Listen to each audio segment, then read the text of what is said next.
윤석열 대통령이 주문한 킬러 규제 혁신 움직임이 본격화하고 있습니다. 특히 노동시장을 둘러싼 규제 혁신들이 속도를 내고 있는데 오늘 플러스 초대석에서는 그 중심에 계신 이정식 고용노동부 장관 모셨습니다. 장관님 안녕하십니까? 예, 안녕하십니까? 네, 한 2달 만에 뵙는 것 같습니다. 예, 그렇습니다. 먼저 좀 사회적으로 이슈가 된 질문부터 좀 드리겠습니다. 이게 올해 안으로 이제 필리핀 가사 도우미 100여 명이 이제 시범적으로 들어오는 것을 두고 뭐 갑론을박 의견들이 많습니다. 뭐 필요성에 대해서는 상당 부분 의견이 일치하는 것 같은데 그 방식을 두고도 좀 이견이 있는 것 같습니다. 어떻게 도입할 계획이신지요? 예, 먼저 가사 도우미라고 말씀하셨는데, 예, 가사 근로자라고 예, 해야겠죠? 가사 근로자입니다. 예, 그 가사 근로자도 당당한 하나의 사회적 직업인데 그동안 우리나라 그 가사 근로자는 근로기준법 등 노동법의 보호를 받지 못하는 사각지대에 있었습니다. 네. 근데 이제 지난해부터 그 가사근로자법이 만들어지면서 이분들도 근로기준법이라든가 최저임금법이라든가 이렇게 법의 보호를 받고 그러니까 공식 시장으로 이제 당당한 직업으로 된 거죠. 그래서 정부는 그것을 활성화하기 위해서 이제 그동안 노력해 왔는데 현재 우리 가사노동 시장의 현황을 보면 최근 5년 사이에 수요는 늘어나고 있는데 공급이 한 5만 명 정도가 줄었어요. 네. 작년에 11만 4천 명으로 19년에 비해서 5만 명 정도 줄었거든요. 근데 이제 공급은 줄었는데 또 그분들이 연령도 50대 이상이 92%나 차지합니다. 네. 그런데 수요는 늘고 공급은 줄고 하니까 가격이 뛰죠. 그래서 대략 한 300만원에서 500만 원 정도가 되는데 이렇게 되면 가사 서비스를 이용하는 우리 맞벌이 부부들 굉장히 부담이 되겠죠, 그죠? 네. 이제 이런 부분들이 이제 저희가 고민인데 해외에서도 이제 뭐 비슷한 문제에 직면해서 다양한 방식으로 가사 근로자를 쓰고 있습니다. 홍콩, 싱가포르 같은 나라는 직접 그 이용하는 그 이용자들이 가사 근로자를 채용하기도 하고 일본은 이제 우리나라랑 좀 비슷한데 민간 인증을 받은 민간 서비스 기관이 채용을 해서 공급을 합니다. 네. 그에 비해서 이제 네덜란드, 프랑스, 독일 같은 나라는 오페어라고 해서 그 호스트 하는 가정에 들어가서 그 언어라든가 그 나라의 문화를 배우면서 가사를 이제 분담을 하죠. 그래서 이제 이런 많은 나라의 사례와 우리나라의 수급 실태를 감안해서 저희들이 현재 제도 하에서 시범적으로 그 외국 근로자를 도입하려고 했는데 현재 이제 우리가 하는 것은 E9 비자라고 그래서 네. 고용 허가제죠. 그런데 이 정부의 인증을 받은 가사 서비스 제공 기관에서 그 채용을 하고 그렇기 때문에 그분들은 근로기준법, 최저임금법 적용을 다 받는 겁니다. 네. 그것을 이제 이용자들이 인증기관하고 서비스 계약을 체결하면 출퇴근형으로 이제 가사 노동을 이제 제공하는 것인데 서울시랑 저희가 협의해서 한 100명 정도로 시범 실시를 할 예정입니다. 이제 이러한 걸 토대로 해서 그 할 텐데 이제 가장 중요한 것은 신뢰도 문제가 되겠죠, 그죠? 네. 그래서 그분들의 신원 검증도 철저히 하고 자격증 이런 것들 철저히 해서 하는데 그 결과를 토대로 해서 그래서 서비스 질에 대한 만족도 조사라든가 수급 실태 이런 거, 그다음에 해외 사례를 감안해서 본격적으로 할 건지 다른 방식을 할 건지 저희들이 이제 대안을 강구할 텐데 문제는 이번 논란 과정에서 많이 제기됐지만 자기 자식은 자기들이 이렇게 케어하고 할 수 있는 것이 가장 훌륭한 거잖아요. 네. 그래서 그 일과 육아 모성보호 제도를 확충 개선해서 그런 쪽으로도 저희가 적극적으로 고민하고 있는데 어쨌든 이번에 가사 노동 서비스를 E9 비자를 통해서 한다라는 것은 하나의 이제 대안이나 계기는 될 수 있겠다 이렇게 생각을 합니다. 네. 이 저출산 고령화 시대를 맞아서 이제 외국 인력 효율적 활용에 대한 목소리가 좀 높습니다. 사실 이제 이런 측면에서 말씀하신 이제 고용 허가제가 한 20년 가까이 됐는데 이게 좀 한계에 부딪히지 않았나, 수정할 필요도 있다 이런 목소리도 있습니다. 예, 그렇습니다. 지금 내년이면 우리가 고용 허가제를 도입한 지 20년이 된 해입니다. 그런데 지금까지 상당히 기여를 많이 했다. 그 만성적인 인력난을 해결하는 데 도움이 됐다고 볼 수 있는데 20년간 약 90만 명의 네. 이제 외국인 근로자를 저희가 도입을 했는데 먼저 짚고 넘어갈 것은 이 고용 허가제에 대한 여러 가지 논란들이 있는데 OECD라든가 ILO 국제노동기구죠. 그다음에 월드뱅크, 세계은행 같은 데서는 한국의 고용허가제가 대단히 모범적으로 운영되고 있다. 뭐 노동자 착취라든가 그다음에 송출 비리 이런 것들 없이 공정하게 합법적으로 투명하게 한다. 뭐 이래서 다른 나라에도 이제 벤치마킹을 하고 네. 있습니다. 근데 이것을 이제 우리가 먼저 말씀을 드려야 될 것 같고, 그러나 20년이나 되다 보니까 인구 구조도 바뀌고 산업 구조도 바뀌고 사회 경제도 환경이 많이 바뀌었거든요. 그래서 지금은 이게 잘 맞지 않는다. 예를 들어서 당초에는 저희가 5가지 원칙을 고용허가제를 도입하는데 제시를 했었습니다. 하나가 이제 그 보충성의 원칙이다. 이게 뭐냐면 외국인 근로자가 마구 들어와서 국내 노동자들의 고용에 악영향을 미치면 안 되잖아요. 그러니까 네. 부족한 부분을 노동시장의 악영향을 최소화하는 선에서 한다. 그 다음에 단기 순환. 이게 눌러 앉아가지고 정주하게 되면 곤란하잖아요. 네. 그래서 일정 기간 고용하고 다시 출국했다가 다시 조건이 맞으면 들어오는 이런 형식으로 하다 보니까 어떤 문제가 발생하느냐.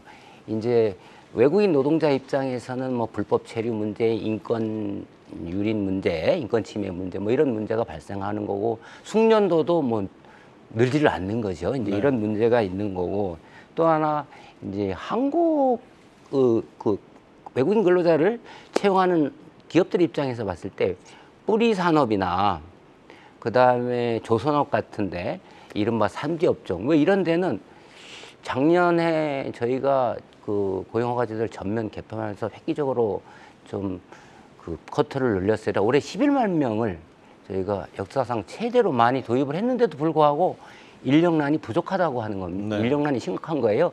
그래서 이런 문제를 해결하기 위해서 저희가 이제 2차례 개편안을 냈습니다. 그래서 업종도 추가하고 상하차 직종이라든가 그 다음에 노동자들이 이동할 수 있는 것도 좀 더 확대를 하고 뭐 이래 됐는데 뭐 관리 체계 개편이니까 여러 가지 지금도 이제 준비 중인 게 있습니다. 그러나 이렇게 하는 것도 변화된 사회 환경에 안 맞는다. 그래서 애초에 20년 전에 설계했던 그 고용허가제 도입의 5가지 원칙 중에 보충성의 원칙 해가지고 국내 노동자들이 안 가는데 이건 어떡할 거냐. 그래서 좀 또 너무 소극적이고 미온적이라는데 이건 적극적으로 해야 되겠다. 그 다음에 이제 장기 체류를 유도해가지고 이분들의 양적인 측면만 아니라 질적으로 생산성을 향상시키고 하는 등등. 그래서 저희들이 발상의 획기적인 전환을 통해서 이제 20년 만에 고용허가제도를 전면적으로 개편할 생각입니다. 네. 네, 이번에는 이 최저임금 문제도 한번 짚어보겠습니다. 일단 뭐 최저임금 얼마가 적당한지 이런 문제는 좀 뒤로 하고 모두가 좀 공통적으로 문제가 있다고 좀 꼽는 게 있습니다. 이 최저임금을 결정하는 방식을 좀 바꿀 필요가 있다 이런 얘기들이 있습니다. 장관님은 좀 어떻게 예, 생각하십니까? 그렇습니다. 지금 내년도 최저임금이 결정되는 과정들을 국민들이 지켜보셨을 겁니다. 35년간 이 88년도에 처음으로 최저임금제가 시행이 된 이후에 한 번도 손을 대지 않았다. 이렇게 됐는데 매년 국민들이 보는 것은 이게 객관적인 자료에 근거해서 분석을 하고 합리적인 대안을 토대로 해서 이래서 최저임금 수준을 결정하는 것이 아니고 매년 때만 되면 노사가 힘겨루기를 하고 주고받기식으로 하고 사회적 갈등을 증폭시킨다. 그래서 이건 안 되겠다. 제도 개편이 필요한 거 아니냐. 그래서 이제 그 어느 때보다도 제도 개편에 대한 그 사회적인 공감대가 형성됐다고 보는데 그 방향성은 이제 좀 공정해야 된다. 합리적으로 최저임금을 결정해야 된다. 예측 가능성이 있어야 되겠다. 뭐 이런 것들이 되면 이제 국민들이나 국민 경제로 볼 때 수용 가능성이 있다. 이런 방향에서 이제 개선을 해야 되는데 그 전체적으로 다 들여다보는데 결정 방식. 네. 결정 방식은 뭐 대개 3가지 방식이 국제적으로 통용되거든요. 정부가 직접 하는 게 있고 국회에서 하는 경우가 있고 우리처럼 이제 위원회 같은 노사 이해관계자가 참여하는 방식인데 결정 방식을 어떻게 할 거냐. 지금 뭐 9분은 노사공이 이렇게 27분이 결정하는데 이거 많은 거 아니냐. 그분들이 제대로 최저임금을 받거나 최저임금을 주는 사업주와 근로자, 노동자들을 대변하는 거냐. 이것도 이제 손봐야 되는 거 아니냐. 결정 기준이 좀 손봐야 되는 것이 아니냐. 그래서 결정 기준, 그다음에 결정 방식, 그다음에 이제 뭐 경영계에서 얘기한 그 뭐 업종별 그 구분 여부도 이제는 원점에서 한번 고민을 해봐야 된다.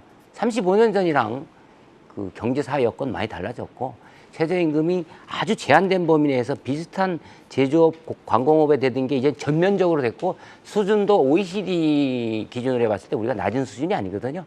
한 7위 정도 됩니다. 예. 네, 이번에는 좀 안타까운 질문을 드리겠습니다. 최근 그 SPC 샤니 공장에서 근로자 한 분이 좀 끼임 사고로 돌아가셨는데 사실 이런 인명 사고가 좀 반복되고 있는데 이런 것들 좀 이 반복되는 산업재해 문제 좀 어떻게 풀어나가실 생각인지 좀 궁금합니다. 그래요. 매우 안타까운 일들이 자꾸 발생하는데 8월 8일 날 사고가 발생했는데 뭐 이렇게 소생할 줄 알았더니 어저께 돌아가셨다는 소식을 듣고 참 매우 안타까운 마음인데 사실은 안전은 돈보다 중요하다라는 생각들을 노사는 물론이고 우리 국민 모두가 같이 갖는 게 굉장히 중요할 것 같습니다.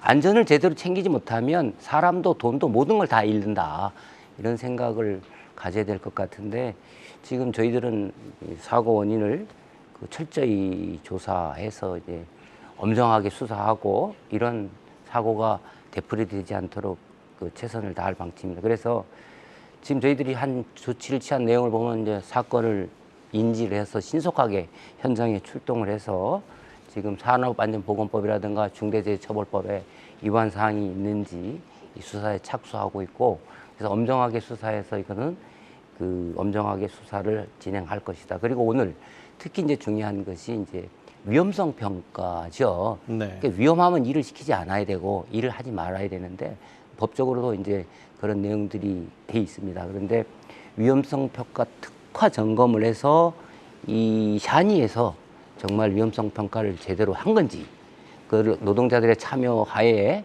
그런 아차 사고라든가 이런 위험 요인들을 다 감안해서 제대로 했는지 그 평가가 적절했는지를 저희가 지금 면밀하게 확인하고 있고요. 이 샤니 그 성남 공장뿐만 아니라 대구 공장 등 그 법인 그 소속 공장들에 대해서도 전면적으로 기획 감독을 실시할 계획입니다. 네, 시간 관계상 마지막으로 짧게 질문 하나 더 드리겠습니다. 이 대통령의 적극적인 주문 속에 이제 킬러 규제 혁신이 좀 속도를 내고 있습니다. 뭐 이 중에 하나가 이제 산업안전 규제인데 이게 근로자 안전을 위해서 참 중요한데 이 기업들 입장에서는 실제 효과는 없고 애로사항만 된다 이런 불만도 있습니다. 이거 좀 어떻게 예, 혁신하실 현장에서 생각이신지? 이제 그런 말씀들이 많이 있습니다. 그러니까 한마디로 현재 산업안전 규제에 대해서 특징을 얘기하라 그러면 낡았다. 이게 한 30년 전에 만든 그 체제. 그다음에 규정이 너무 세세하고 방대하다. 뭐 1200개가 넘는 뭐를 하라, 몇 센치로 하라, 뭐 이래서 낡고 너무 방대하고 복잡해요. 이게 지키기가 어려운 거죠. 그래서 예방을 하는 것이 취지인데 그 예방은 안 하고 타율에 의존하고 서류 작업에 급급하고 스스로 위험한 요인을 발굴하고 제거해야 되는 그런 역량도 네. 상상되는 걸 막고, 그죠? 기업들의 법 준수 능력도 저해하고, 그래서 산업 현장에서 현실에 맞게 현행화해야 된다라는 이제 얘기들이 많이 있었습니다. 그래서 저희들은 이 제도의 취지에 맞게 실효성 있게 산업재해를 예방할 수 있는 대대적인 이제 개편 작업을 하고 있는데 그 규정들을 간소화하고 그리고 낡은 것은 현행화하고 그리고 그 핵심은 노사가 참여하고 협력해서 위험한 상황이 있으면 일을 안 할 수 있는 위험성 평가를 한 다음에 그 위험 요인을 제거한 다음에 일을 할 수 있는 이런 쪽으로 가는데 이것이 작년 연말에 만든 중대재해 감축 로드맵에 기초한 건데 이것은 글로벌 트렌드고 스탠다드라고 볼 수 있습니다. 네. 다른 선진국도 이런 식으로 갔기 때문에 중대재해를 획기적으로 줄일 수 있었다 이렇게 얘기할 수 있겠습니다. 장관님 오늘 좋은 말씀 감사합니다. 네, 고맙습니다. 플러스 초대석 고용노동부 이정식 장관이었습니다.